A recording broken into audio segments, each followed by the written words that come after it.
Bonjour et merci de nous retrouver pour la fois prise au mot, votre rendez-vous de formation et de réflexion. Cette semaine, dans la série des 20 ans de votre émission, nous avons choisi de nous attaquer à la question la plus universelle, celle du bonheur. Nous allons la prendre à rebours. Nous allons partir d'aujourd'hui où nous vivons sous une injonction permanente au bonheur. Le développement personnel est partout, les neurosciences nous disent que le bien-être est une compétence qui s'entraîne, l'économie même prétend mesurer, au-delà du PIB, le bonheur. Le résultat, une tyrannie de l'optimisme où l'échec, le burn-out ou la dépression deviennent des fautes personnelles, un manque de pensée positive. Ce bonheur moderne est-il un progrès ou une illusion? Quel discours peut tenir le christianisme, épaulé par la sagesse de près de 2500 ans de philosophie, avec laquelle il a toujours été en dialogue? Pour en débattre, j'ai le plaisir d'accueillir Laurence de Villers. Bonjour. Bonjour. Vous êtes philosophe et voilà, c'est la série des 20 ans et vous nous avez accompagnés assez souvent au cours de cette série. Bienvenue de nouveau. Et puis le père Gonzague de Loncan. Bonjour. Vous êtes un peu nouveau, mais peut-être que vous allez nous accompagner pour les 20 prochaines années. Et pourquoi pas? Et pourquoi pas? Vous êtes enseignant à l'Université catholique de Lyon. Alors peut-être pour commencer, l'un et l'autre, est-ce que vous êtes d'accord avec mon diagnostic? Est-ce que vous êtes d'accord avec l'idée qu'on est arrivé à une sorte de, peut-être de saturation de l'injonction à être heureux? Laurence? Ah oui, absolument. Et non seulement je suis d'accord, mais je pense que le diagnostic à poser, c'est que le bonheur s'est retourné contre lui-même. C'est-à-dire qu'il est devenu une injonction si forte, une discipline, vous disiez même tyrannie, qu'en fait, ça nous rend malheureux. C'est-à-dire qu'il y a une forme de culpabilisation à ne pas être aussi heureux qu'on devrait l'être, parce qu'il faudrait qu'on le soit absolument. Donc je pense que ce qu'on a perdu dans cette quête effrénée du bonheur, en réalité, c'est le bonheur lui-même. Et on voit ça, moi, je pense au monde du travail. On veut que les équipes soient épanouies, mais en fait, on est quand même là pour travailler. La source du bonheur au travail, c'est quand même de bien faire son travail. C'est pas d'abord d'être heureux, d'abord d'avoir fait du team building. Et certaines personnes me disaient, mais finalement, on a tellement insisté sur les processus, sur les manières de faire, qu'on est entré dans un espèce de contrôle, et du coup de contrôle du bien-être, avec la question de savoir si bonheur et bien-être sont équivalents, parce qu'on a rendu ça équivalent et synonyme. Mais est-ce que c'est vrai ? C'est très étonnant. Et la théologie a parlé et parle encore de la question de la béatitude. Et la béatitude, on nous la vend comme un espèce d'état statique, comme une promesse de demain, de plus tard. Mais la béatitude, c'est d'abord un acte. Et donc, il y a une forme d'action. Et le bonheur, il est dans l'action. Mais qu'est-ce qu'il est? Et si on parcourt toute la Bible, on se rend compte quand même que le bonheur, il est essentiellement dans la relation. Même si les relations bibliques, à commencer par les relations familiales, sont quand même émaillées de meurtres, d'incompréhension, de violence. Et au fond, peut-être que le vrai message biblique, le vrai message théologique du bonheur, c'est celui d'une forme de conquête, d'une forme de travail intérieur de nos violences et de ceux qui s'opposent finalement au bonheur. Oui, et je pense que là, on touche à peut-être deux points à souligner par rapport à cette injonction au bonheur. Le premier, c'est que l'injonction au bonheur n'est pas réaliste. Non seulement parce que le bonheur ne serait pas possible, enfin, ce bonheur de bulle, lisse, beau comme une image, beau comme une publicité en réalité. Non seulement parce que peut-être c'est pas humainement réalisable, mais surtout c'est parce que ça ne correspond pas à la vie. La vie, elle est faite de négatif comme de positif, de joie comme de peine, de deuil, d'injustice, de souffrance, de violence. Et c'est ça aussi la vie. Et je dirais même, c'est ça aussi le réel. Et je me demande si dans cette fabrication d'un bonheur sans heurts, sans négatif, il n'y a pas une forme de haine. Je vais loin, mais de haine du réel, ou en tout cas de refus de la vie telle qu'elle est, parce qu'elle comprend du négatif. Donc qu'est-ce qu'on en fait? Quand on nous a dit que le bonheur, c'était le bonheur partout, tout le temps, cet état stable, stabilisé, où on est heureux, qu'est-ce qu'il advient quand on subit une injustice, une souffrance, un deuil? On est complètement démunis. Et puis l'autre point qui me frappe, c'est que cette injonction au bonheur, elle s'adresse à l'individu. Et ça laisse totalement de côté le collectif, ça laisse même totalement de côté le politique. Le politique, je ne dis pas par là que le politique doit faire notre bonheur, je pense que c'est dangereux quand le politique se donne comme responsabilité de nous rendre heureux. Mais le politique, c'est l'action et la relation commune, collective. Dans cette injonction au bonheur, on nous a complètement détachés de préoccupations et d'inquiétudes politiques, au sens noble, politique. Comment on peut bâtir un monde ensemble? C'est ça le politique. Je vais vous laisser réagir, mais juste, vous avez dit, dans une incise, vous trouvez dangereux que le politique s'occupe du bonheur. Le but du gouvernement, c'est pas de vous rendre heureux.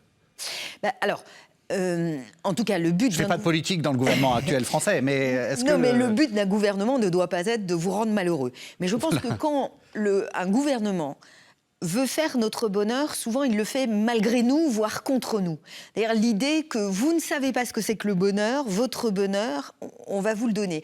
Et je pense qu'il y a là quelque chose comme une volonté totalisante. Je ne dis pas du tout totalitaire, je dis totalisante, c'est-à-dire de l'État ou du gouvernement qui va venir dans votre chambre, dans votre cœur, dans votre ventre, dans votre tête, et vous dire « Non mais attention, je vais vous dire comment faire. Tout. Je vais vous dire comment faire. » Ouais. Et je trouve à la fois louable et dangereux le but des révolutionnaires, je pense à Saint-Just ou Robespierre, qui voulaient non seulement une politique de la vertu, donc il fallait être vertueux, il ne fallait pas seulement accepter les lois et leur obéir, il fallait les aimer, mais en les aimant, trouver un bonheur. Ça fait que vous aurez beaucoup d'opposants, beaucoup d'entraves, et que pour arriver à ce monde... Parce que dans le bonheur, il y a quand même l'idée que les choses sont désormais harmonieuses, que tout va bien, vous êtes en coïncidence avec la réalité, vous approuvez ce qui se fait, et ce qui se fait correspond à vos désirs. Ça me semble, je le disais, pas réellement humainement possible et réel, mais si un gouvernement se donne cette idée de faire correspondre nos désirs avec la réalité, il y a un peu une tentation, oui, je le disais, totalisante, qui, à mon sens, peut nous faire violence à un moment donné. Moi, je préfère m'occuper toute seule de mon bonheur. Question un peu provocatrice, Père Gonzague de Lancamp, et l'Église. Est-ce qu'elle veut notre bonheur et est-ce qu'elle nous impose notre bonheur? Eh bien, pour répondre, je pense qu'il faut retourner à la Bible et quand même à la question fondamentale qui rejoint ce que vous venez de dire. Il y a quand même un commandement. Aime ton prochain comme toi-même, oui. Qui est un commandement du Premier Testament, oui. que Jésus a repris, aimez-vous les uns les autres. Est-ce qu'on peut commander l'amour? Oui. Et c'est presque encore plus compliqué et plus contradictoire de commander l'amour. Alors je vais faire comme en cuisine, je vais laisser mon ingrédient là de côté pour ajouter un deuxième élément. Pour le coup, là où la sagesse biblique répond à une problématique actuelle, c'est vraiment, me semble-t-il, sur la dimension collective. C'est que le commandement, il est adressé à un peuple. Et finalement, le commandement, il a ceci d'intéressant qu'il est une parole de vie et que j'appellerais une invitation plutôt qu'une injonction. Parce que les commentateurs juifs des 10 paroles, des 10 commandements, disent bien que finalement, les 10 commandements sont un reflet de ce que Dieu est. Et au fond, ils deviennent un chemin vers la vie, un chemin de ressemblance qui nous conduit vers ce que Dieu est, en prenant en compte ce que nous sommes, en prenant en compte ce qui en nous s'oppose à ce chemin de vie.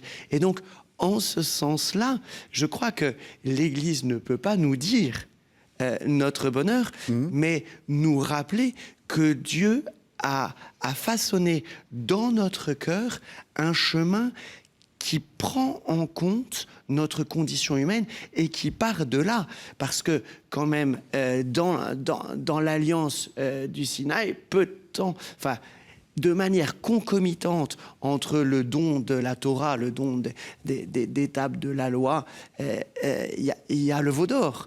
Et donc, la Bible montre bien, mais justement... Je vais être encore un peu provoque, et je sais qu'avec vous on peut.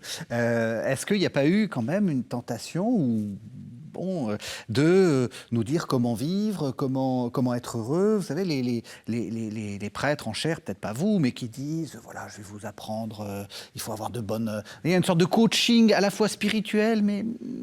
Alors oui, je pense que... Et est-ce que c'est pas un peu dangereux?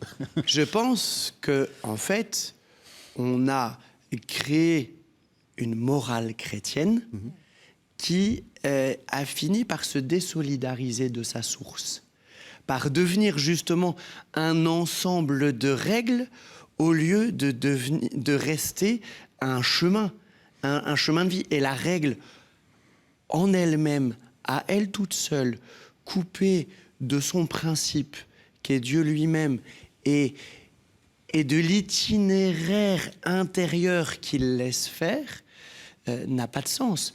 Et au fond, c'est le problème qu'on a voulu souvent se substituer à la liberté des gens. Et ça a été une vraie tentation ecclésiale. Il faut quand même le reconnaître. C'est beaucoup plus facile de se substituer à la liberté des gens que de susciter une capacité de se mettre en route. Ah oui. Ah oui, je suis d'accord. Enfin, je veux dire, il y a le passage entre la foi et son institutionnalisation qui va faire appel au pouvoir qu'on peut exercer sur. Et c'est ça le sens peut-être de cette morale moralisatrice. C'est en réalité l'exercice d'un pouvoir. Enfin, la morale séparée de la foi, elle devient autoritaire, et presque, je trouve, un peu mortifère, parce que vous avez raison. Je suis contente de vous l'entendre dire. Ce qu'il faut, c'est susciter la liberté, pas la soumission. Mais je voudrais ajouter que, parce que je ne voudrais pas qu'on donne l'impression de faire l'éloge du malheur, de dolorisme. Non. Mais je vais même faire l'éloge de l'injonction au bonheur. Je vais quand même vous faire... Alors, moi, j'ai beaucoup de mal avec les injonctions, quelles qu'elles soient. Mais l'injonction au bonheur, je trouve qu'en plus, ça ne fonctionne pas. C'est comme de dire à quelqu'un qui manquerait de volonté, il faut que tu aies de la volonté. Non, la volonté ne peut pas se produire elle-même. C'est une vraie question. Le bonheur, on ne peut pas commander à quelqu'un soit heureux. Ce qu'a dit le père. On peut avoir des techniques de bien-être. Et ça, alors là, je suis d'accord. Je suis même d'accord d'en faire des tas de livres, un business, de pratiques, de bonnes pratiques. Le bien-être, oui. Mais le bien-être, encore une fois, c'est pas le bonheur. En réalité, c'est au nom de l'ambition que j'ai pour le bonheur que je condamne cette injonction au bonheur qui, à mon avis, est un bonheur gagne petit, d'une certaine façon, qui se confond avec le bien-être. Je pense qu'il faut aller... Il faut avoir une ambition pour le bonheur. Et donc, ne pas se contenter de pratiques de bien-être.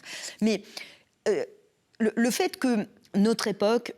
Ça fait plusieurs années, on peut même dire que c'est un tournant des années 70, le fait qu'il y ait eu une préoccupation pour le bonheur, c'est louable.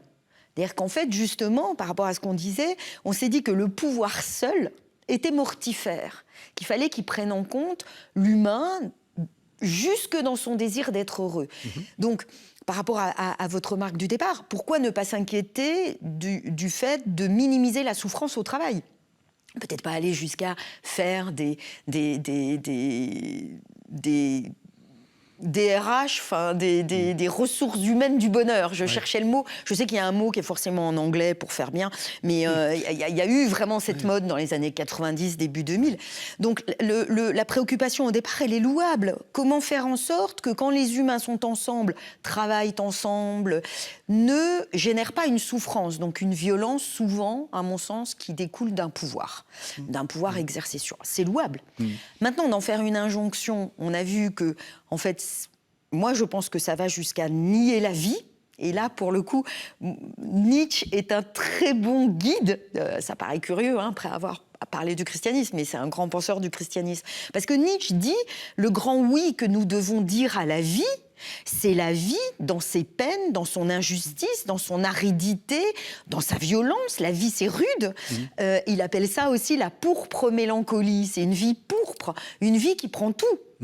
Donc je pense que si jamais on doit parler de bonheur, c'est à condition qu'il ne s'érige pas contre la vie. Et la vie, elle contient tout ça. Nos souffrances, nos peines, nos chagrins, mais nos bonheurs aussi. Et puis, je propose juste à la discussion, moi, ce qui me gêne dans cette injonction au bonheur, c'est que ça en fait l'unique but, et l'unique but qui vaille la peine. Ben, je pense que la liberté... Moi, je sacrifierais mon bonheur pour la liberté. Mais je ne sacrifierais pas ma liberté pour le bonheur, même si le prix à payer est très élevé. Mais vous voyez, c'est comme si le seul but de l'humain, la seule chose qui soit la garantie, la sentinelle de notre humanité, ça soit le bonheur. Ben non, je pense que ça peut être la liberté, ça peut être la vérité, ça peut être la justice. Et encore une fois, je ne suis pas certaine que je sacrifierais la liberté, la vérité et la justice pour le bonheur. Ce que j'entends dans ce que vous dites, et ce qui est un peu un filigrane depuis le début, c'est qu'au fond, l'injonction au bonheur, si elle part d'un idéal de ce que devrait être l'homme, et donc de ce que devrait être la vie, et donc de ce que devrait être le bonheur, elle est mortifère parce qu'elle s'accroche sur rien. Et c'est là où la nouveauté des béatitudes, parce qu'on parlait du commandement à aimer dans le Premier Testament, mais il y a les béatitudes. Et les béatitudes, est-ce que c'est une injonction au bonheur ? Bienheureux, bienheureux, bienheureux, bienheureux. Mais si on prend le texte, Makarios, ça vient de l'hébreu hachéré, en avant. Et donc, c'est un chemin qui prend la vie telle qu'elle est, et qui prend la condition humaine telle qu'elle est, de l'homme qui vit toute forme de pauvreté, de l'homme qui subit l'injustice, de l'homme qui pleure. Ça ne veut pas dire qu'il faut pleurer pour être heureux, ça ne veut pas dire qu'il faut subir l'injustice pour être heureux. Ça veut dire que c'est ça la condition humaine, et que les béatitudes nous offrent une traversée de la condition humaine pour demain, parce qu'ils seront rassasiés, ils seront appelés fils de Dieu. Mais pour aujourd'hui, le royaume des cieux est à eux.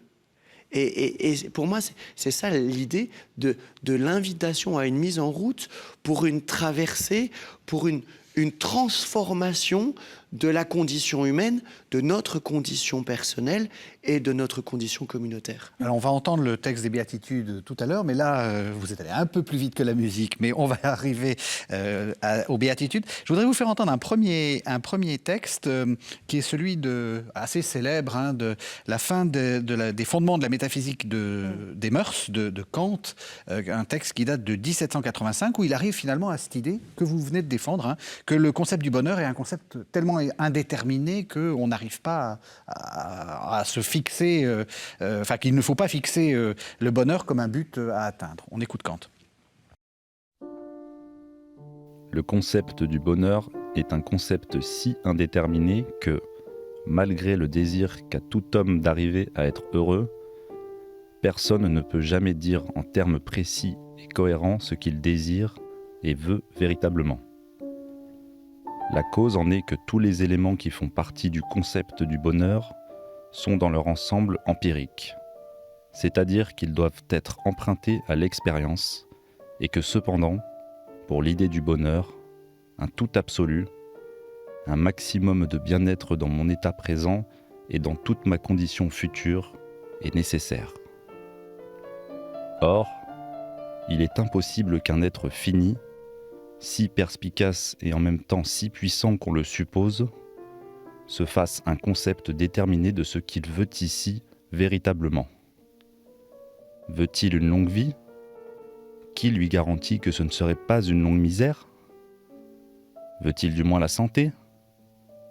Que de fois l'indisposition du corps a détourné d'excès ou aurait fait tomber une santé parfaite, etc. Bref, il est incapable de déterminer avec une entière certitude, d'après quelques principes, ce qui le rendrait véritablement heureux, parce que pour cela, il faudrait l'omniscience. Voilà, on est bien sur KTO, sur une émission sur le bonheur avec Laurence de Villers qui approuve Emmanuel Kant, ce qui est tout à fait louable. Je ne peux pas faire autrement. Vous êtes philosophe et le père Gonzague Deloncan, théologien, qui ne désapprouve pas Emmanuel Kant. Du tout. Pourquoi justement vous êtes aussi d'accord? C'est un texte fondamental. D'une certaine façon, ça ouvre et ça clôt toute l'interrogation philosophique sur le bonheur. Ouais. Ça clôt parce que déjà Aristote disait le bonheur, vous savez, c'est tarte à la crème philosophique, le bonheur, est-ce que c'est d'être ou d'avoir? Et Aristote a dit, les deux. Être heureux, oui, mais vous ne pouvez pas l'être si vous n'avez pas une famille, si vous êtes seul, si vous n'avez pas d'amis, si vous n'avez pas de richesse, si vous n'avez pas de santé. Donc, déjà, il y avait cette idée. Et puis, Kant clôt l'interrogation, parce que dit Kant dans ce texte? Deux choses assez simples. La première, c'est que le bonheur, c'est pas uniquement dans un domaine. Vous savez, quand les vœux de bonne année, on vous dit la santé surtout, vous avez toujours envie de répondre oui, mais pas uniquement. Ou alors surtout quand c'est un homme politique qui vous le présume. Voilà, pareil, ou alors et qu'il n'y a plus de métro, il n'y a plus de machin. On a envie de dire oui, pas seulement, parce que le bonheur, on aimerait que ça touche tous les domaines. En fait, c'est un bonheur, et Kant le dit, qui se veut non seulement dans tous les domaines, mais maximal. C'est pas seulement une minute de bonheur. Ça serait un état stable. Donc, Kant dit, ça paraît tellement à la fois indéterminé et immense que ça paraît difficile, deuxième point, d'en donner la recette, la définition. Mais Kant a raison, si on avait réussi à définir le bonheur, si on avait réussi à dire le bonheur c'est, contrairement à tout ce que les grands prêtres du bonheur veulent nous faire croire, on ne peut pas. Il n'y a pas de définition du bonheur, parce que d'abord, il faudrait savoir ce que ça veut dire d'être heureux en santé, en richesse, en gloire, en notoriété, en amour, etc. Et en réalité, comme il n'y a pas de recette du bonheur, la conclusion qu'en tire Kant, et je pense que c'est important de l'entendre de nos jours, c'est que, effectivement, le bonheur, c'est un idéal de l'imagination, donc c'est pas une définition, il n'y a pas de concept du bonheur, il n'y a pas de recette, il n'y a pas de livre, il n'y a pas de philosophie, mais, ajoute Kant, et je pense que c'est important, ne vous fiez pas à ceux qui semblent, dit-il, perspicaces et tout-puissants, qui vont vous dire... Attendez, moi, je vais vous dire comment être heureux. Et ça résonne vraiment de nos jours, parce qu'il y a de telles injonctions et de tels spécialistes autoproclamés en bonheur, du coaching en bonheur. Moi, ça m'est arrivé de parler du bonheur. On m'a dit « Ah, mais non, tel auteur nous a dit dans son livre les clés du bonheur en 5 points. » Ah, je lui ai dit, pourquoi pas en 3 alors? Vous voyez, mais Kant, c'est frappé du bon sens, qui nous dit le bonheur, c'est un désir, et ça c'est important qu'on le maintienne, c'est un désir fondamental, mais pour lequel nous n'avons pas de recette et personne n'en a. Si jamais on définit le bonheur, vous pouvez être sûr que c'est pas le bonheur. C'est du bonheur à la petite semaine, c'est du bien-être, qui n'est pas à négliger, mais c'est pas le bonheur. Est-ce que vous êtes d'accord? Oui, tout à fait. Et j'étais en train de me dire, mais finalement, pour le christianisme, le bonheur, il est quelqu'un. C'est vrai et faux ce que je viens de dire. Oui, c'est pas une recette, mais il est quelqu'un. Finalement, Jésus-Christ est quand même, pour nous chrétiens, la clé de ce bonheur. Et il ne nous a pas promis que tout irait bien. Et non, au contraire. Il y a un passage il est parti en disant ça va être terrible. Il y a un passage dans l'évangile de Jean que je trouve extraordinaire, c'est au chapitre 10. 10, il dit « Je suis venu pour que les hommes aient la vie et qu'ils aient la vie en abondance. » Et pour moi, s'il y a peut-être un synonyme du bonheur, c'est celui de la vie. Oui. Enfin, j'aime bien ce mot-là. Et en même temps, 7 versets plus loin, il dit qu'il va déposer sa vie pour ses brebis. Donc le bonheur pour le Christ, voilà pourquoi il faut que le monde sache que j'aime le Père, Jean 14, 31, et dans ce passage de Jean 10, voilà pourquoi le Père m'aime, parce que j'ai le pouvoir de déposer ma vie et le pouvoir de la reprendre. Et là, on a peut-être une clé de se dire, tiens, est-ce que le bonheur n'est pas dans le fait de donner sa vie à l'école de Jésus-Christ, mais à l'école de Jésus-Christ, parce qu'on en a fait beaucoup de trucs, hein, l'école de Jésus-Christ, de donner sa vie, il y a plein de mécompréhensions de donner sa vie, mais quand même, cette clé que Jésus lui-même reprend au chapitre 15, hein, il n'y a pas de plus grand amour que celui-ci, donner sa vie pour ses amis, et c'est un groupe. C'est au groupe de ses disciples qu'il le dit, c'est pas un collectif d'individus. Et donc, il me semble que là, on a quand même une clé qui est capable d'assumer à la fois ce désir d'absolu, parce que comme vous disiez tout à l'heure, on va quand même pas abandonner le désir, et en même temps, la vérité de la simplicité et de la complexité de notre nature humaine. Alors c'est intéressant ce que vous dites, parce que la vie, c'est ce qu'on a en plénitude. Enfin, je veux dire, ma vie, c'est à peu près la seule chose que j'ai enfin, je peux en faire ce que j'en veux. Alors que, comme vous le dites, peut-être que l'état dans lequel je donne ma vie, donc je peux être handicapé, je peux être malade, je peux être... Ça ne m'appartient pas. Donc la vie, je peux la donner. Après, la qualité de la vie, je n'en suis pas le maître. Oui, et encore une fois, qualité de vie, ça veut dire quoi? Qualité de vie, vous savez, c'est cette question des enfants handicapés, la question de l'avortement. Non, mais cette vie ne vaut pas la peine d'être vécue.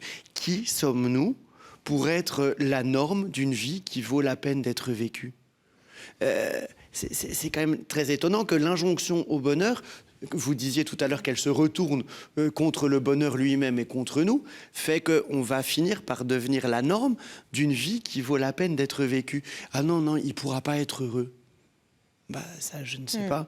Vous savez, dans mes missions, j'ai la chance d'être aumônier de l'association Simon de Sirène à Lyon, qui est une colloque pour des personnes cérébro-lésées, donc soit des accidents de la route, soit des AVC, soit des maladies congénitales comme j'ai. Bah, c'est quand même très étonnant de voir autant de gens dont on dit qu'ils ont une vie diminuée, dont certains se demandent si il vaudrait mieux pas qu'elle ne soit pas là, et de voir ce qu'elle rayonne de bonheur. Sont-ils heureux? Est-ce qu'ils vous disent qu'ils sont heureux? Ils sont comme tout le monde. Certains vous diront qu'ils ne le sont pas.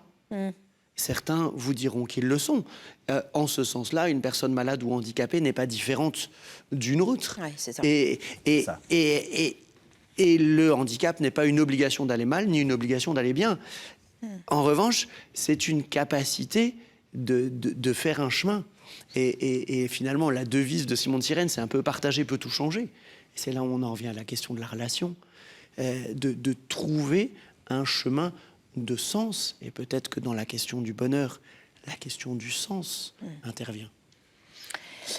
Laurence de Villers. En fait, le bonheur essaie de trouver sa place entre la consolation et l'espérance, me semble-t-il. Et je vais parler en philosophe, même si on sera sans doute pas très loin l'un de l'autre. C'est intéressant parce que vous venez déjà de faire une série de distinctions conceptuelles. Le bien-être, enfin, le bonheur, ça tourne... Oui, le bonheur n'est pas le bien-être. Donc, c'est pas le bien-être. Et là, vous faites une sorte de pôle, enfin de tension. Parce qu'il faut quand même essayer, même si Kant nous a dit mais c'est ça, définir, on peut clarifier. Le bonheur n'est pas le bien-être, parce que, encore une fois, c'est pas pour condamner le bien-être, c'est mieux vaut se sentir bien que se sentir mal. Oui. Mais le bonheur, je crois qu'il y a quelque chose dans le bonheur comme un désir d'absolu. Il y a quelque chose dans le bonheur qui est la vie à cet étiage-là. Oui. On aimerait. Et d'ailleurs, quand on éprouve des moments de bonheur, on se dit « Ah, mais c'est comme ça qu'il faudrait vivre. C'est ça, la vie. » Parfois, on ajoute même « Mais la vraie vie, ou la vie devrait être comme ça. » Parce que c'est pas pour déprécier la vie. Au contraire, c'est pour la magnifier. C'est pour dire, en fait, il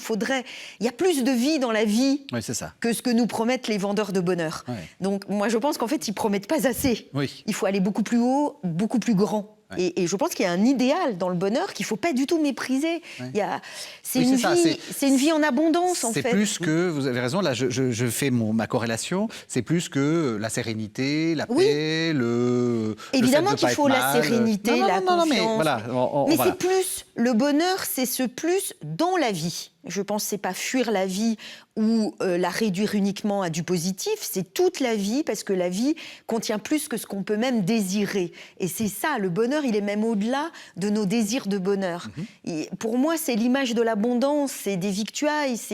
Et d'ailleurs, quand on est heureux, on voit non pas que notre désir de bonheur est un manque, il n'y a jamais assez, on n'est jamais satisfait, on ne trouvera jamais le bonheur. Au contraire, on a l'impression qu'on a encore plus que ce qu'on espérait. C'est ça notre surprise du bonheur, quand on est surpris par le bonheur. Donc vous avez établi... Ça, c'est le bien-être. Voilà. Et puis parce que le bonheur, c'est pas quelque chose qu'on fabrique et qu'on se donne, il nous est donné. Voilà. Les moments heureux, vous le savez très bien, on a réuni les meilleures personnes du monde et le dîner prend pas. Ben oui, le bonheur, c'est ça. C'est quelque chose qui se donne. On ne peut pas le fabriquer. C'est pas sur commande. Et c'est beau de se dire que nos moments de bonheur, on les a pas fabriqués, ils nous sont donnés. C'est ça qui fait qu'ils sont inoubliables, d'ailleurs. C'est cette surprise et on est comme saturé de bonheur. Il y a beaucoup plus. Donc, c'est autre chose que le bien-être. Voilà. Et là, vous faites une tension entre et là, je fais une tension entre consolation et espérance. Alors, je ne sais pas si on va être d'accord, mais... La consolation, pour moi, c'est tu n'as pas ce que tu désires, mais on va t'en consoler. Et je pense que ça, c'est pas la solution.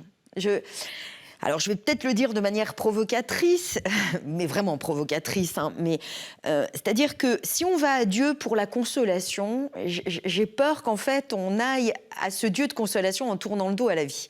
D'ailleurs, si Dieu vient me consoler de tout ce que j'ai pas eu dans le monde... Moi, je pense qu'il faut purifier la demande de consolation, peut-être pour trouver Dieu, plutôt. Vous voyez, c'est-à-dire, je dis purifier comme le dira Simone Veil, hein, que l'athéisme est un purificateur de croyances, d'une façon, parce que je pense que si on va à Dieu pour se consoler de tout ce que la vie nous donne pas, j'ai peur qu'il y ait une petite amertume. Donc le bonheur, c'est pas la consolation. Le bonheur, c'est pas la consolation de tous les malheurs de la vie. Puisqu'on a dit que tous ces malheurs, toute la vie, en fait, toute la vie doit vouloir le bonheur. Tout en nous doit le vouloir, pas seulement notre pensée positive. Donc, je dirais que le bonheur, c'est pas la consolation. On n'est pas heureux parce que tout d'un coup, on est consolé de tout ce qui n'allait pas en nous. Et le bonheur, c'est aussi en tension avec l'espérance, parce que je crois que dans le désir de bonheur, il y a le désir quand même de ce que la vie devrait être. Alors, pas cette injonction qui s'appuie sur rien, mais ce désir à plein, il contient quelque chose d'une espérance. Ben oui, quand même, on est promis à... Il y a une promesse qui est faite dans la vie. Pas forcément qui viendrait de l'au-delà ou qui attendrait de l'au-delà, mais il y a quelque chose comme une promesse dans la vie, et ça, on l'expérimente quand on est heureux. On a l'impression d'une promesse tenue. On se dit « Ah ouais, c'est ça. C'est ça la vie. C'est ça la vie. On est comme arrivé chez soi. » Vous voyez, donc c'est qu'en fait, on éprouvait comme un exil, une errance, une perte, puisque quand on est heureux, on a l'impression que ça y est, on est arrivé à destination. Donc je pense que le désir de bonheur contient quelque chose comme une espérance, mais en tout cas, c'est pas seulement une consolation. C'est une tension entre les deux. Il y a une forme de paradoxe, en fait, parce que je pense qu'il n'y a pas de bonheur sans désir. Nefesh, l'âme, en hébreu, c'est le désir. Et finalement, l'homme sans désir est un homme sans vie. Et finalement, les injonctions au bonheur nous promettent de combler un désir jusqu'à l'éteindre. Mais le désir réel, le désir qui est en tension avec l'espérance, ne fait qu'augmenter au fur et à mesure qu'il est comblé, parce que on travaille son désir. Et je pense que ça, c'est un manque de notre société contemporaine, de refuser le travail du désir. Je ne veux pas jouer les psychologues que je ne suis pas, mais quand même, la frustration, elle est là pour travailler le désir.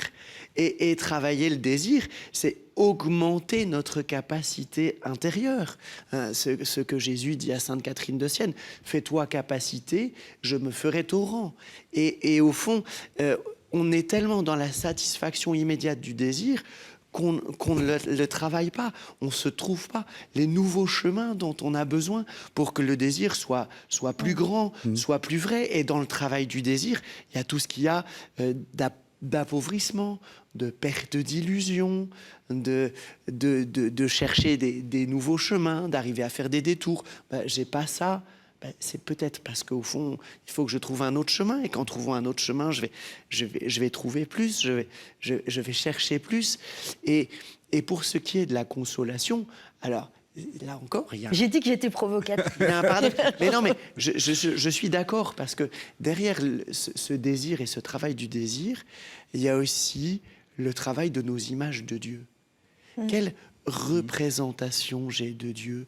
Et parfois, certaines piétés populaires font de Dieu un doudou, un nounours. Et là, on est dans de la consolation à bas prix.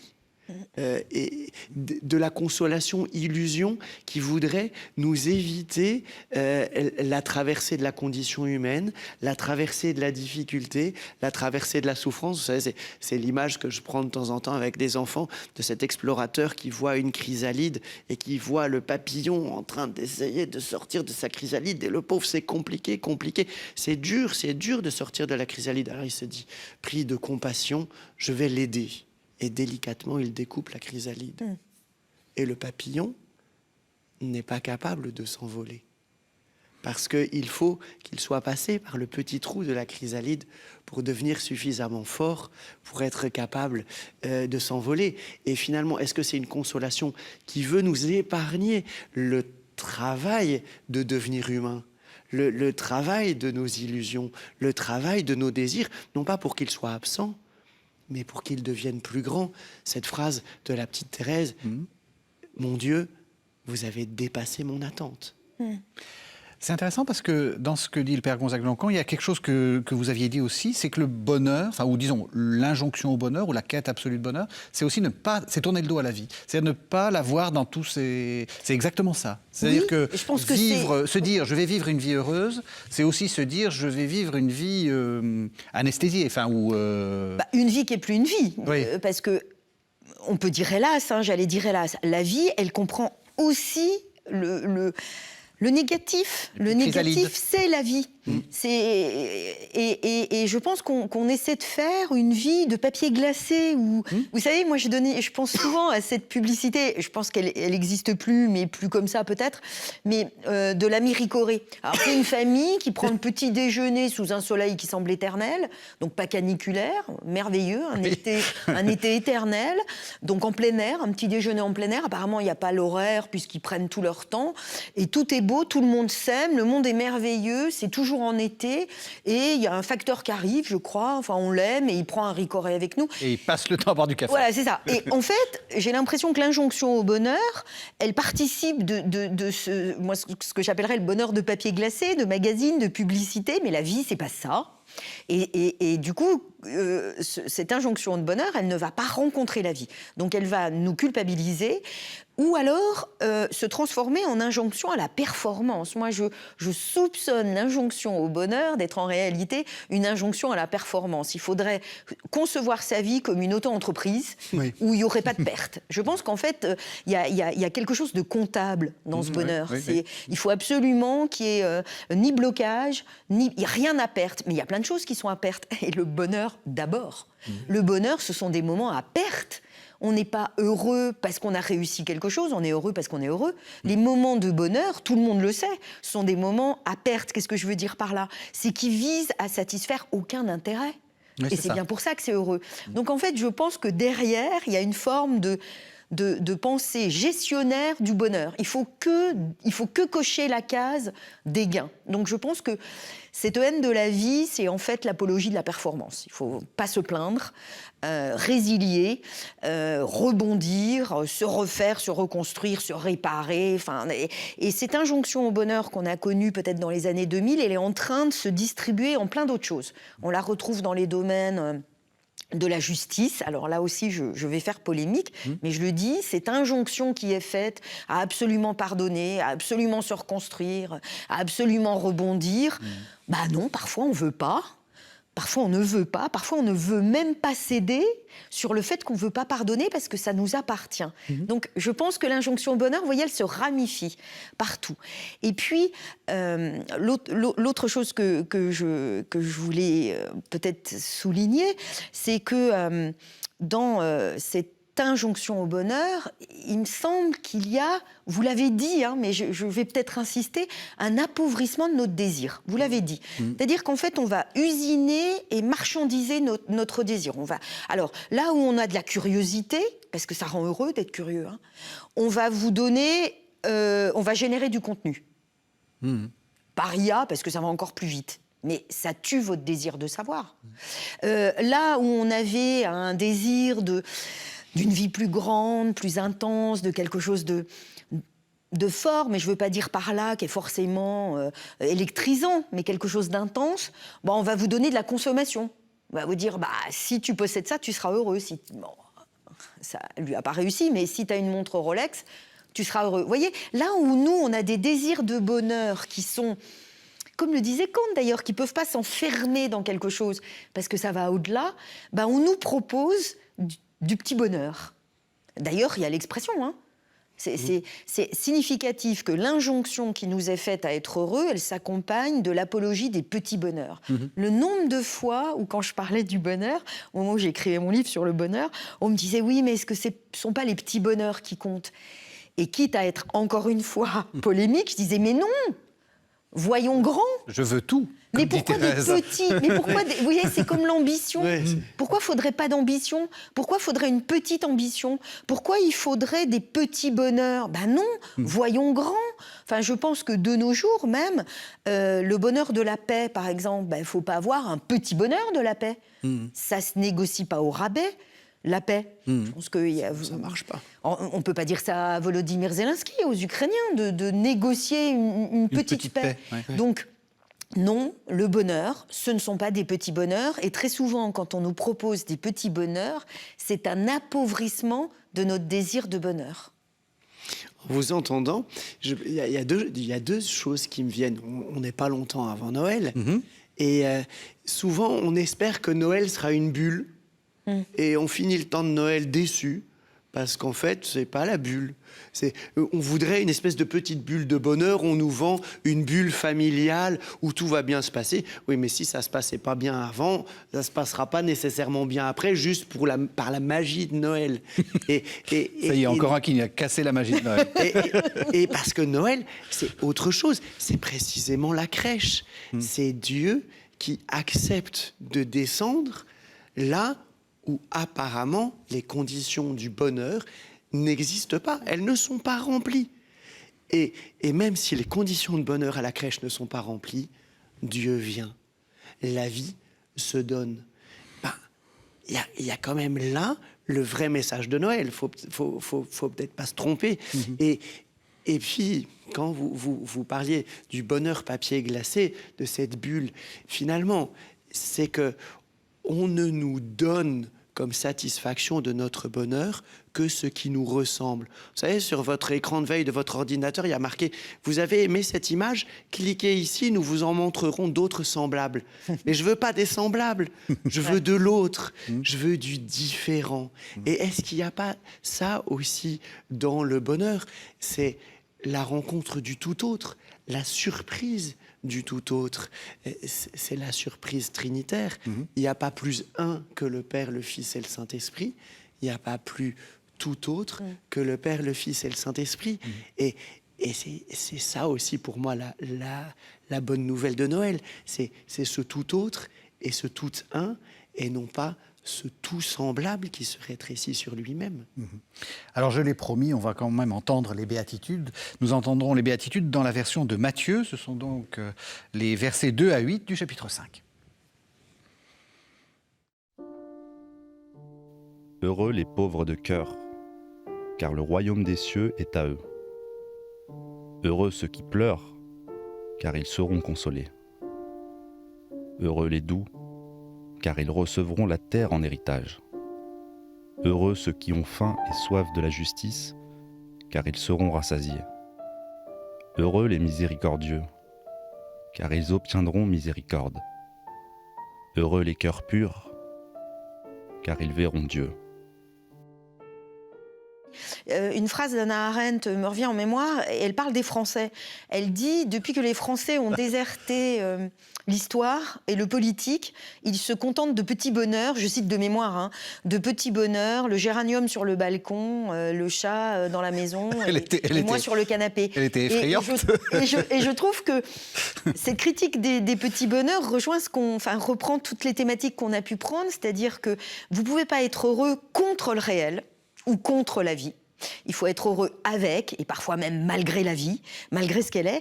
Et puis, ne surtout pas déserter l'histoire, parce qu'elle nous rattrapera, on est en train de le vivre, et ne pas déserter non plus le politique. Et c'est ça que dit Hannah Arendt. Elle dit, vous voyez, les Français se contentent de petits bonheurs, parce qu'ils ont oublié qu'il y a plus grand que soi quand même, il y a plus grand que son petit bonheur. Est-ce que vous avez un chat et un géranium? Oui, j'en ai un aussi. Alors, j'ai pas de géranium, mais bon. C'est toute une histoire. Mais j'aime bien quand les philosophes nous interpellent comme ça. Vous, Français, qui avez donné des leçons au monde entier, ouais.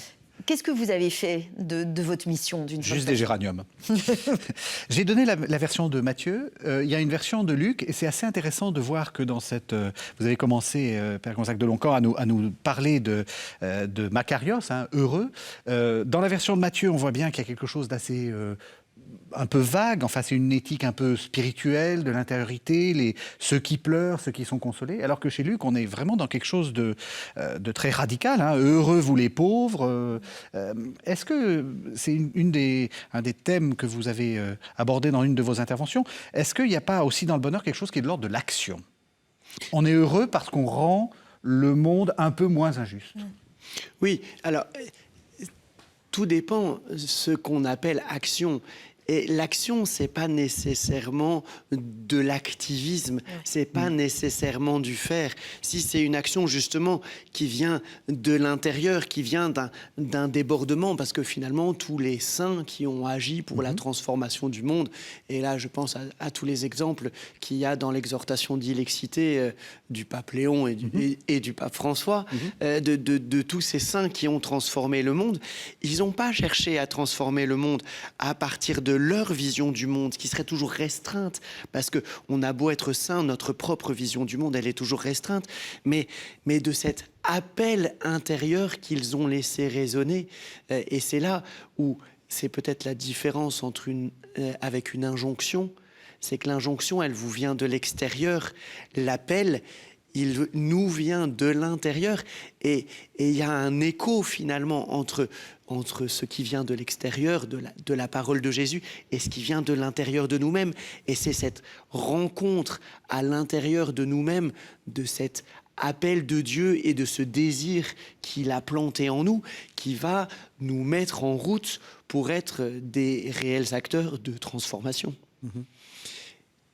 Et la transformation étant, à mon sens, d'abord la transformation de nous-mêmes, parce qu'on ne transforme le monde que dans la mesure où on se laisse soi-même transformer. Sinon, c'est de l'activisme, à mon avis.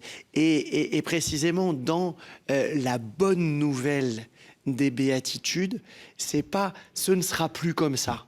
Parce que dans l'activisme, il y a peut-être aussi, enfin dans ce que j'appelle l'activisme ici, il y a peut-être cette illusion que ça ne peut plus durer, donc ça ne sera plus comme ça. Moi, je vais faire en sorte que ce ne soit plus comme ça. Mais non, parce qu'on reste dans l'illusion de l'injonction à ne pas traverser la vie, alors que les béatitudes sont vraiment une traversée de la tristesse, une traversée du malheur, mais non pas pour se complaire dedans, mais pour arriver à découvrir le potentiel de vie, parce que peut-être que celui qui pleure peut être enfermé en lui-même, mais peut-être qu'il deviendra encore plus attentif au malheur de l'autre. On dit en psychologie qu'on écoute souvent les autres avec notre part blessée. Et finalement, c'est ça les béatitudes. C'est l'itinéraire de transformation de notre part blessée pour que la part blessée de notre humanité, au lieu de nous enfermer sur nous-mêmes, nous ouvre à l'autre, nous ouvre à l'altérité, nous ouvre à cette construction complètement paradoxale qui fait que la faim et la soif de la justice, oui, sera rassasiée, que ceux qui pleurent seront consolés et pas à peu de frais, pas par un petit bonheur, pas par un « allez, ça va aller, t'inquiète pas », mais va vers la vie, comme Abraham, va vers toi. On arrive à la toute fin de l'émission. Finalement, j'ai l'impression, et je vais revenir à Aristote que vous aviez cité au début, que le bonheur, ça vient un peu par surcroît. C'est-à-dire que c'est un truc en plus, quoi. Mais que essayer de le chercher, de se focaliser là-dessus, c'est beaucoup plus. C'est ce que vous dites, hein. Ça vient. Et quand je dis Aristote, heureusement, c'est Thomas d'Aquin aussi. Hein. Ça vient un peu par surcroît. Mais oui, et je dirais Dieu merci. Mais parce que. Si nous pouvions fabriquer le mesure, l'usiner, il ne nous resterait plus qu'à le consommer, de toute façon. Et quand on consomme, on détruit l'objet de sa consommation. On le sait bien, si vous voulez consommer un éclair au chocolat, il n'y en aura plus une fois que vous l'aurez consommé. Et le bonheur, c'est pas ça qu'on veut. On veut continuer à le désirer. Donc, heureusement qu'on ne peut pas se donner le bonheur. Oui, il arrive, j'aime beaucoup votre expression, il arrive par surcroît, d'une certaine façon... on ne fait pas exprès, même si on le cherche, même si on le veut, et puis Pascal disait tous les hommes veulent être heureux, c'est sans exception. Oui, je crois qu'on veut le bonheur, on veut être heureux. Mais il ne se commande pas, il arrive. Je pense que chacun, si on se remémore des moments heureux et de bonheur, on a l'impression que oui, c'est venu comme ça... par surcroît, c'est un peu ce supplément. Moi, j'aime beaucoup l'image du bonheur qui serait comme un rab dans la vie. C'est la vie qui nous donne du rab. Donc, non, ça va pas se faire en 5 points, ou en 3, ou en 4 clés, ou en 2 solutions, ou en 3 temps. Pour moi, c'est la grandeur de la vie, c'est qu'elle est capable de nous donner ça. Mais j'ajouterais quand même, pour être totalement réaliste, c'est que la question qui se pose, je pense, pour nous aujourd'hui, c'est comment on peut continuer à vouloir le bonheur et continuer à le désirer et à être heureux, alors qu'on sait que la planète elle-même a été abîmée par nous. Je ne dis pas ça pour ramener à l'écologie ou au climat, mais je pense que pour la première fois, l'humanité se pose la question de savoir si le bonheur est encore possible, parce que on se pose la question si demain est encore possible. Je pense que c'est important de se dire comment préserver le bonheur alors que tout va si mal. Même question. Le bonheur, c'est un fruit. C'est ça, c'est ce surcroît. Et du coup, ça me renvoie justement, en pensant à l'écologie, au jardin de la création, au premier jour. Et le problème de l'homme, c'est qu'il a voulu mettre la main sur le fruit. Il a voulu posséder le fruit au lieu d'apprendre à le recevoir. Et peut-être que c'est l'itinéraire que l'humanité doit parcourir aujourd'hui, réapprendre à recevoir et non pas à conquérir, parce que réapprendre à recevoir, c'est apprendre aussi à respecter la création, respecter l'autre, se respecter soi-même et accueillir un projet de Dieu qui nous dépasse infiniment. Merci vraiment beaucoup à tous les deux. Merci de nous avoir suivis. Vous savez que vous pouvez suivre cette émission et la retrouver sur la chaîne KTO TV, évidemment, mais aussi sur l'appli KTO, où vous pouvez regarder cette émission autant de fois que vous le voulez, car c'est gratuit. On se retrouve la semaine prochaine.